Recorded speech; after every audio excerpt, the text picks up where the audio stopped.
Um, I've got a real privilege because I've now stalked you both on LinkedIn. So you might have to have a look at your social media now and go, oh my God, it's him, he's following me. But I have the great privilege of introducing to you Naomi Assame, who is going to talk to us about learning from claims. She's head of safety and learning at NHS Resolution. And as I pointed out earlier, I think she's the only person or the only organisation that in some way has avoided the gaze of the minister while he's been culling NHS England staff left, right and centre. And NHS Resolution has got away with it. So I think you're going to be quite in a happy place, which is quite nice. But you'll share with us everything that you've come to speak about. And also from the Patient Safety and Justice team, Paul Whiting, CEO of AVMA. Paul, wonderful to see you. You'll be speaking straight after Naomi, and I will hand now to Naomi to kick us off this morning. Thank you. Naomi, thank you. Thanks, Johnny. Yeah. Oh, good morning, everybody, and thank you, Johnny, for stalking me on LinkedIn. I was wondering what you were going to reveal to the audience about myself. Nothing too alarming, I hope you found. So I'm Naomi Assame. I'm the Head of Safety and Learning at NHS Resolution. I'm a nurse by background. I've worked at NHS Resolution for nearly 4 years now. As I say, nurse by background. I still work clinically within urgent care within West Yorkshire. I think that's particularly important for our role, to be really connected to the frontline staff and with our patients and understanding how changes in care delivery is impacting directly on everybody. So, before I start with my slides, who's heard of NHS Resolution? Oh, don't usually get that many. Oh, I'll see. Ah. Who has heard of our Just and Learning Culture Charter? Okay. Nick, you can't put your hand up. Nick's from our membership and stakeholder engagement team. Okay. Who's aware of our Saying Sorry guidance? Okay. And who's heard of a claims scorecard? Okay. So hopefully, by the end of my 20-minute stint, you'll be a lot more clearly appraised on those points. So, NHS Resolution, we're an arm's length body of the Department of Health and Social Care. Some people refer to us as the NHS's insurance scheme. So we provide indemnity schemes to the NHS for harm brought incurred by patients and also by the workforce. And we have a series of schemes that I'll come to talk about in a few moments. But on this slide here at the moment, we've got the 4 pillars of our current strategy to 2025, not in a particular order, but we have priority 1 around delivering fair resolution, priority 2, sharing data and insights as a catalyst improvement, very pertinent to the patient safety strategy and to the patient safety incident response framework. So when I come to talk about claim scorecards and the data that we hold, thinking about how that relates to the patient safety strategy. Our third priority there around collaborating to improve maternity outcomes, particularly through our early notification scheme, our maternity incentive scheme and our maternity voices advisory group. And then last but not least, priority 4 there around investing in people and our systems. So as I've already alluded to, we manage all the claims brought against the NHS in England. And on that basis, our claims management function is our biggest function within the organisation. So we have a number of indemnity schemes. The one that you're probably most familiar with is our clinical negligence scheme for trusts, which is a risk pooling scheme where trusts each year pay an amount of money into the scheme to provide that indemnity for them. If you're wondering how much your trust pay into that risk pooling scheme, have a look on our website at Fact Sheet 5. That will tell you the millions, and I mean the millions, that trusts are paying in on an annual basis to that scheme. We have our practitioner performance advice function who provide independent support around the around concerns around practice of dentists, pharmacists and doctors, and it is those specific professions because that's what the Secretary of State dictates. Has anybody heard of our practitioner advice function? No? Have you heard of NCAS? Because that's what NCAS were. That's what practitioner performance advice formally were. We have our primary care appeals function who handle primary care contracting disputes. And last but certainly not least is the safety and learning team, which I'm the head of.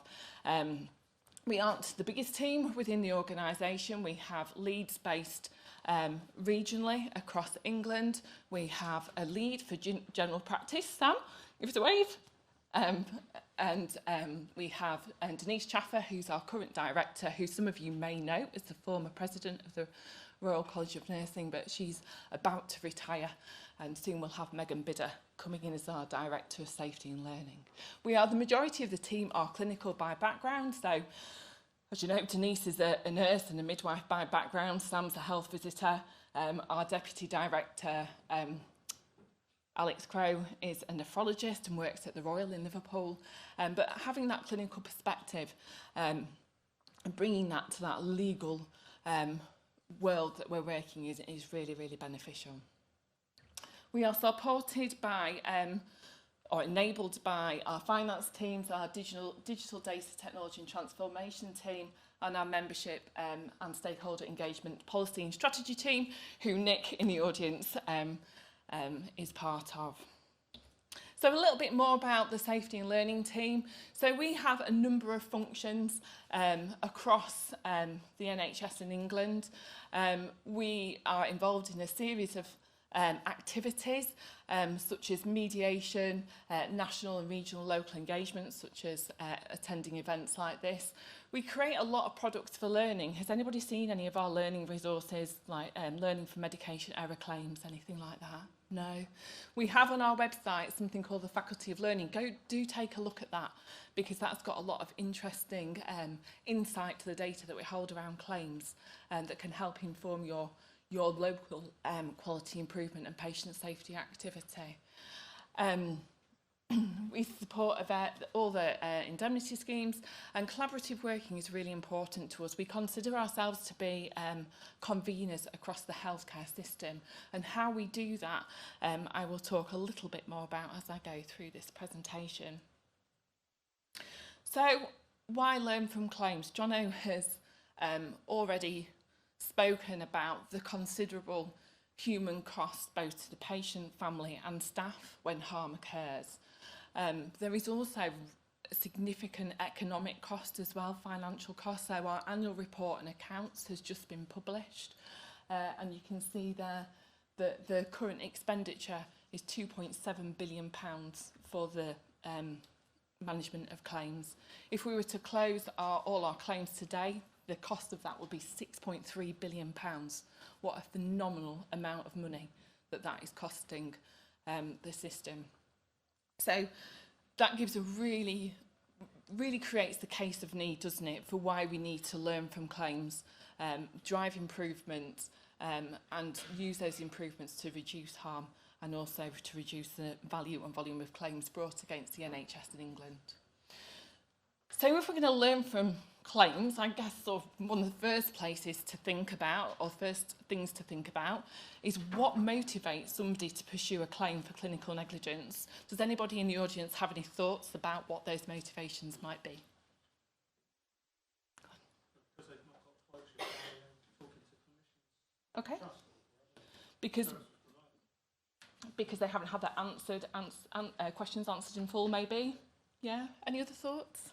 Future financial costs of managing and supporting they or family members. Yes. Yeah. Care costs. Yeah, care costs, yeah. There was another hand up there somewhere. Both. Yeah. Yeah. Anybody want to throw a last one into the mix? No? Oh, yes, go on. Okay. I saw a little hand go up there. Was there another one over here? Okay. Okay. Well, in 2018, NHS Resolution undertook some research examining what motivated people to pursue a claim for clinical negligence. Are the slides being shared? Because these are quite small to see, aren't they? Yeah, fab. So have a look at this slide in a bit more detail, and also go and have a look at the actual research article, or the report rather, that is available on our website. But key things that came out of this research around motivations to claim was that wanting to prevent it to prevent a similar incident from happening to somebody in the future, because there was that failure to get a full explanation as to why the harm occurred. Frustration, maybe, with how the incident was handled.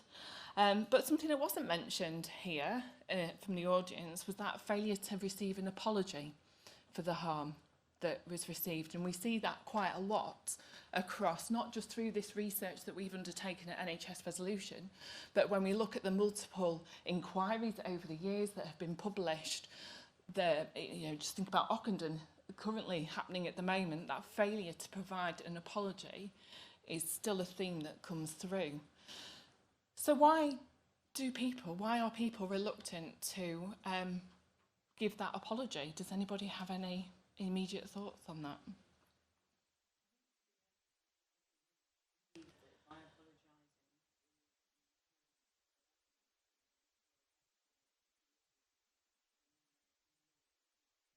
Said that you're liable for something,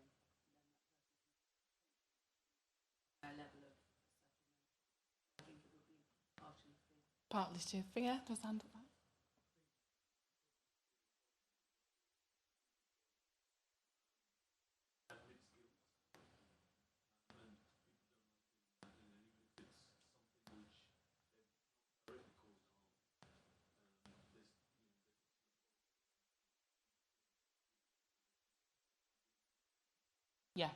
Yeah.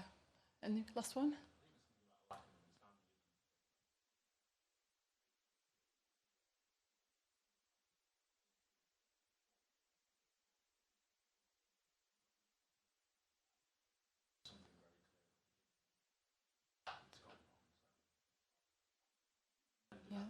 Yeah. And then the so what? So the commitment to investigate robustly and, involve the patient in that as well, and the family in that.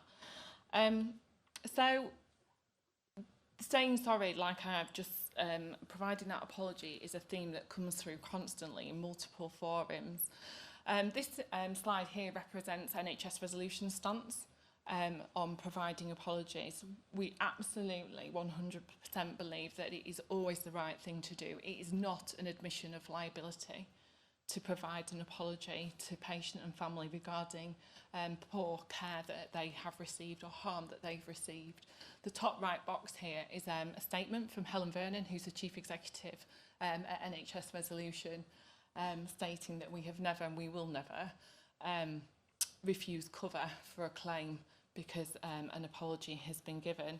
And just like the slide says, it's a really important first step in learning what's happened and prevent it from recurring, and really rebuilding that patient relationship, that family relationship, because that's really important, because those individuals are going to continue to receive care from our healthcare system, and they need to have trust and faith in that system. I don't know if any of you have seen our Duty of Candour animation. It's one of our most popular resources. It was born out of a collaborative that we have with claimant law firms and defendant law firms that are contracted to work with NHS Resolution. And it was regarding an observation that the statutory duty of candour was not being effectively fulfilled by healthcare providers, that by law are required to do that. And also there's the professional duty of candour as well, related to that. And we were tasked with undertaking some work using our convening role within the healthcare system, which I spoke about earlier, to bring together trusts that are really effectively delivering the duty of candour and those that are struggling, to really understand what the challenges were, what the barriers are, and what we can do to help overcome those.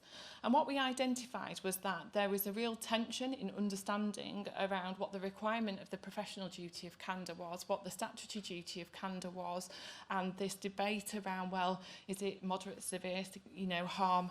If it isn't, then we don't need to fulfil the statutory duty of candour, but not thinking about that overarching duty of this duty of candour to be open and honest and transparent with patients and families and those close to them, and ensuring an apology is provided and that there's a compassionate bespoke response to their needs. So it's a very simplistic animation, but we are finding that it's being used in inductions at organisations. People are embedding it within their e-learning modules. If that is something you want to do, you do not have to ask permission from us. It is there on our website. You just download it off Vimeo and use it that way. So I think we have sort of begun to touch on the way culture within an organisation can impact on the ability to, or the confidence to provide an apology when harm has occurred.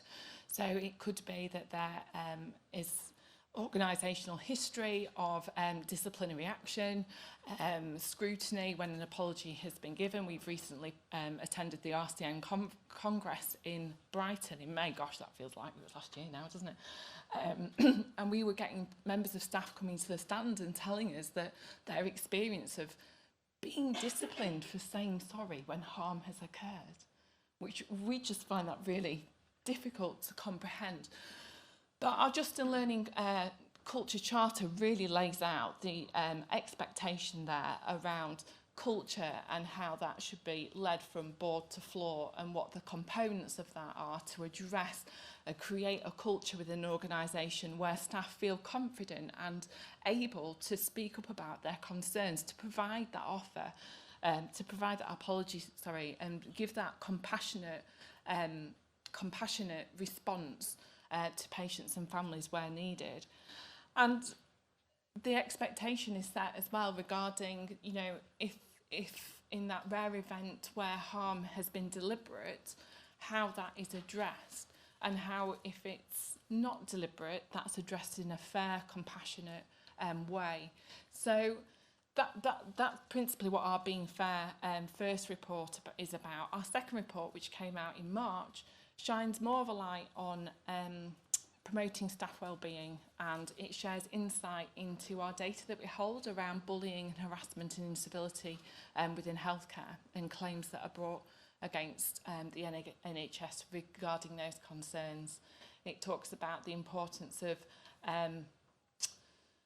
recognising in-groups, out-groups, and addressing those from board level, floor level, and through recruitment processes as well. So just moving a bit more onto learning from claims, we have a publication on our website that has been created or written in collaboration with Getting It Right First Time, and it talks about the approach to learning from claims within NHS organisations. So these are the points here, high-level points there about ensuring that there is regular discussion on claims within quality groups, triangulating that learning, which I'll talk a little bit more about later, targeting those high-value cases, and making sure that there is regular learning events held within organisations that support learning from claims. So, the people in here, are claims discussed in your quality groups? Is it a feature? No? Hands up if it is. Okay, so it's probably about 30%, isn't it? Okay. We do really encourage claims to be discussed as part of those quality improvement discussions, because they provide a really beneficial perspective, and they can, I'll come on to the business case bit in a second, but first let's look at sort of this is from our annual report and accounts from this year. So as you probably would have expected, obstetrics is the highest in terms of value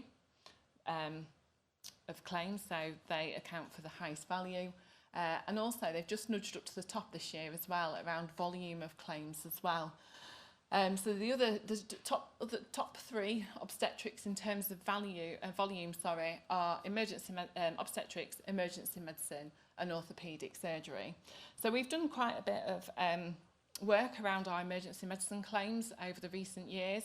Has anybody seen the emergency medicine reports that we've got published on our website? Do go take a look at those. That shines a light on the themes that we see within emergency department claims. So the things that you would expect, like the high fatality sepsis type claims, but also things that you might not so expect. So pressure ulcers occurring within the ED, falls occurring within the ED. Missed fractures probably isn't so much of a surprise, actually. We do have an emergency department emergency medicine conference taking place on the 9th of October in London. If you are interested in attending that, there is a slide at the end that you can sign up to attending that at. But there you can see the national view, speciality-wise, in terms of the value and volume of claims. So you've got the national view. How do you work out how that compares to your organisation's view? Well, I mentioned earlier that NHS resolution, the claim scorecards. So claim scorecards are issued on an annual basis. We have 2 scorecards that are issued to trusts. The first one are claims arising out of the clinical negligence scheme for trusts, and the second one is for claims arising out of our liabilities and third-party scheme. So that scheme tends to be your needle stick injuries, slips, trips and falls, that type of thing. So the scorecard holds 10 years of claims data by incident date. So the scorecard that has just come out, literally just come out, contains data from the 1st of March 2013 through to the 31st of April 2023. Those claims that are included in that scorecard are either open or closed. They can be successful, unsuccessful, but all the claims are in there for that time date. They are coded in various different ways, so they've been coded by speciality, by injury, so whether that's fracture, pressure ulcer, and by cause, so whether that's medication error, for example. It is essentially a giant Excel spreadsheet that you can manipulate in many different ways to elicit the different trends and themes that exist within your organisation. And it's something that we really encourage trusts to utilise, particularly when looking at quality accounts and priorities for upcoming financial years. And as I spoke about earlier, about how it can be used as a data insight as part of the patient safety strategy, and also inform PSERF priorities as well. Like I say, it's just come out, it's updated annually. It's not a live tool, unfortunately, but it's got a narrative section with it in as well, so you can thematically analyse the claims that sit within it as well, which is particularly useful. There's a link on the screen there to an animation that we've created that explains how the claim scorecard can help you support the pillars of clinical governance within your organisation and how you can utilise it in different ways. I spoke earlier about the importance of data triangulation.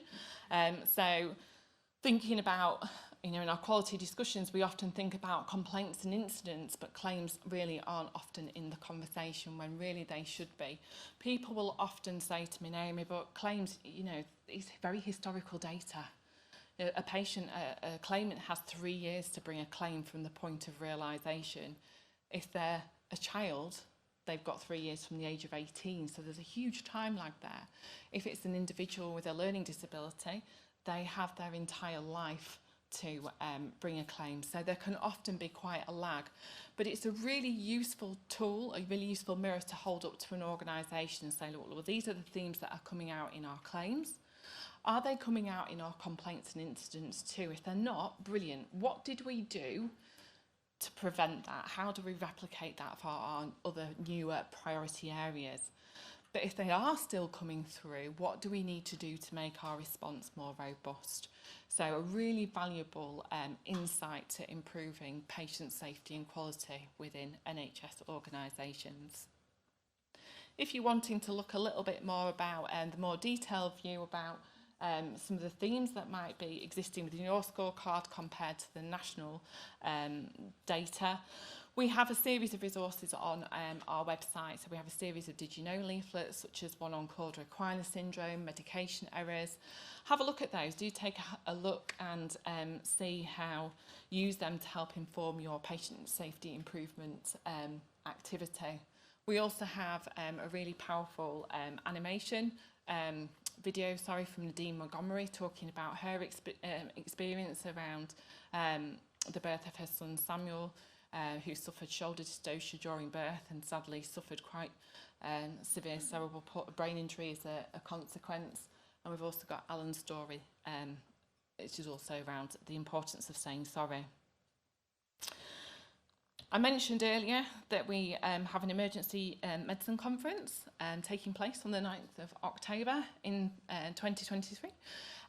Anybody working in urgent and emergency care, this will be of importance, I'm sure, and of great value to you. We are going to be talking in a very high level about the themes coming out of our emergency medicine reports, but what we're really focusing on is sharing the bright spots and the great work that's been undertaken as quality improvement programmes that have been taking place across the country that address the issues that we see within our emergency medicine conference. So helping to provide some solutions rather than polishing the problem, as some people sometimes say.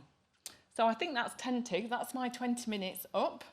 I'm going to hand over to Paul Whiting now from Assame. Thank you very much.